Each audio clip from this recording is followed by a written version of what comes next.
Alors, comment allez-vous? Vous allez bien? Moi je vais très bien, ça se voit. Eh bien écoutez, on a un discours ici très intéressant qu'on a redécouvert encore une fois. Mais je trouve que c'est très important de le revoir. Je l'ai trouvé par hasard et j'étais vraiment surpris. Je pense qu'il faudrait que je le partage avec vous. Très très intéressant, je voudrais que vous fassiez vos commentaires pour que l'on puisse faire la lecture ensemble et puis tirer des conclusions. On y va, on regarde la vidéo, ensuite on fait commenter.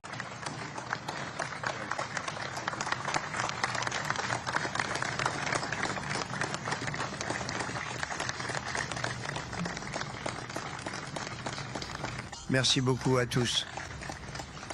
Merci beaucoup. Avant de commencer, permettez-moi d'exprimer l'horreur et la tristesse que tant d'Américains ont ressenti face à l'horrible assassinat de Charlie Kirk. Charlie était un géant de sa génération, un défenseur de la liberté et une source d'inspiration pour des millions et des millions de personnes. Nos prières accompagnent sa merveilleuse épouse, Eric, et ses beaux enfants. Ce sont des personnes formidables. Il nous manque énormément, mais je n'ai aucun doute que la voix de Charlie et le courage qu'il a insufflé dans le cœur d'innombrables personnes, en particulier chez les jeunes, continueront de vivre.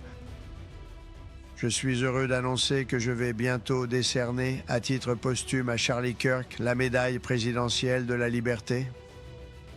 La date de la cérémonie sera annoncée et je ne peux vous garantir qu'une seule chose. Il y aura une très grande foule, vraiment très grande. Merci mes chers compatriotes américains. Il y a 84 ans, ce matin-là, les rives du Potomac étaient animées par le vacarme des ouvriers du bâtiment qui ont entamé la construction de l'édifice, aujourd'hui connu sous le nom de Pentagone, le 11 septembre 1941. À l'époque, c'était le plus grand bâtiment jamais construit. Dès cet instant, cette structure s'est dressée comme un monument à la force, à la puissance et à la précieuse liberté américaine. Exactement 6 décennies plus tard, le 11 septembre 2001, ces mêmes murs bâtis à la sueur, à la force et au sang de nos parents et grands-parents ont été marqués par les flammes et ébranlés par la terreur alors que notre pays se retrouvait face au mal absolu. En ce jour fatidique, des monstres sauvages ont attaqué les symboles mêmes de notre civilisation. Pourtant, ici en Virginie, à New York et dans le ciel de la Pennsylvanie, les Américains n'ont pas hésité. Ils se sont levés et ont montré au monde que nous ne céderons jamais, nous ne plierons jamais, nous n'abandonnerons jamais. Et notre grand drapeau américain ne faillira jamais, au grand jamais. Ce matin terrible, il y a 24 ans, le temps lui-même s'est arrêté. Les rires des écoliers se sont tus. La circulation aux heures de pointe s'est complètement arrêtée. Et pour 2977 âmes innocentes et leurs familles, le monde entier s'est effondré si soudainement. Au cours du quart de siècle qui a suivi ces actes de meurtre de masse, les familles des victimes du 11 septembre ont ressenti le poids des anniversaires manqués et des chambres vides, des journaux intimes restés inachevés et des rêves non accomplis. À chaque membre qui ressent encore un vide chaque jour de sa vie, la Première Dame et moi nous unissons à vous dans la peine. Et aujourd'hui, en tant que nation unie, nous renouvelons notre serment sacré de ne jamais oublier le 11 septembre 2001. Au milieu de l'horreur de ce matin-là, certains ont utilisé leur téléphone portable et les lignes de bureau pour murmurer leurs derniers mots à ceux qui comptaient le plus. Ils ont murmuré, en effet, à 8h59 du matin. À bord du vol United 175, Brian Sweeney a appelé sa femme, Julie. Il lui a dit « Fais le bien. Va, profite de la vie. Je t'aime de tout mon cœur. Je te reverrai. Je te retrouverai là-haut. » 4 minutes plus tard, son avion percutait la tour sud du World Trade Center. À 9h12 du matin, À bord du vol American Airlines 77, Renée May a appelé sa mère. La veille encore, Renée avait appris qu'elle était enceinte de 7 semaines, mais elle n'a jamais eu l'occasion d'annoncer la nouvelle. Elle a simplement dit « Je t'aime, maman ».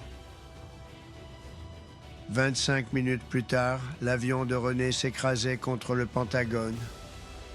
Le choc fut d'une violence inouïe à 9h53 du matin, à bord du vol United 93.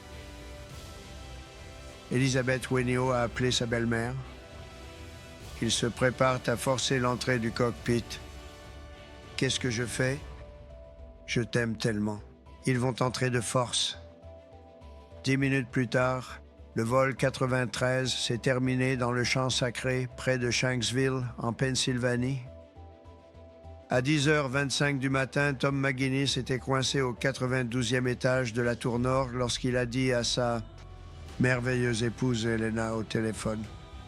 Il y a des gens qui sautent des étages au-dessus de nous. Si on s'en sort, ce sera un véritable miracle. Je t'aime, chérie. Prends soin de Kathleen, notre belle-fille. 3 minutes plus tard, la tour s'est effondrée. Dans les cendres, nous avons été témoins de la puissance incroyable de cet amour extraordinaire. Nous l'avons vu renaître. Au milieu des décombres, nous avons vu un courage incroyable prendre forme soudainement, et dans l'obscurité, nous avons vu la vérité intemporelle du caractère américain briller aux yeux du monde entier.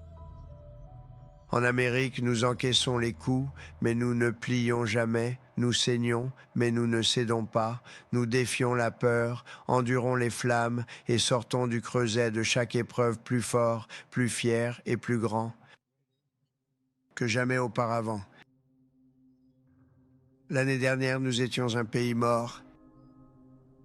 Aujourd'hui, nous sommes le pays le plus dynamique du monde.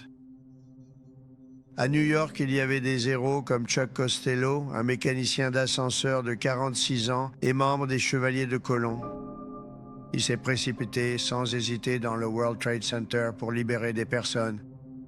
Coincé dans les ascenseurs, son corps n'a été retrouvé qu'en janvier suivant, profondément enfoui sous les décombres.